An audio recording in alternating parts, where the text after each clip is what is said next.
जो लोग विदेश जाते हैं उनसे एक एफिडेविट लिया जाए कि वो विदेश जाने के बाद अपने माँ बाप के अपने आय का एक निश्चित हिस्सा अपने माँ बाप की देखरेख के लिए अवश्य देंगे।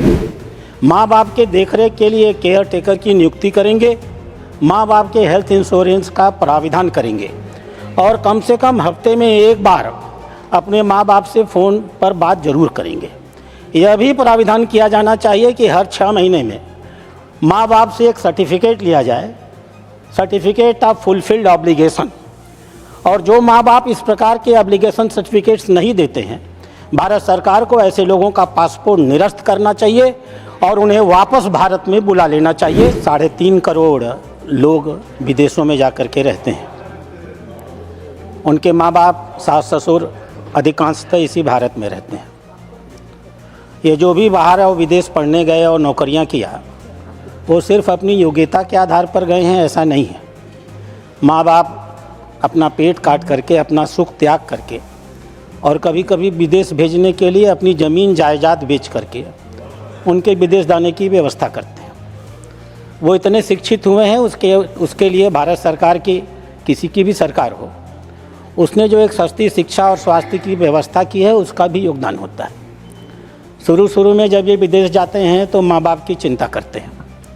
उनके बच्चे होते हैं तो माँ बाप को, सास ससुर को बुला लेते हैं, क्योंकि वहाँ देख रेख करने वाले लोग बड़े महंगे मिलते हैं। समय बीतता है, धीमे धीमे वो उनका लगाव अपने माँ बाप के प्रति घटता चला जाता है। मैं आपको इंदौर की एक घटना बताऊंगा। 20 दिन पहले एक ऐसे व्यक्ति के पिता की मौत हो गई। 30 दिन पे, 1 महीना पहले मौत हो गई और 20 दिन पहले उसके माँ की मौत हो गई।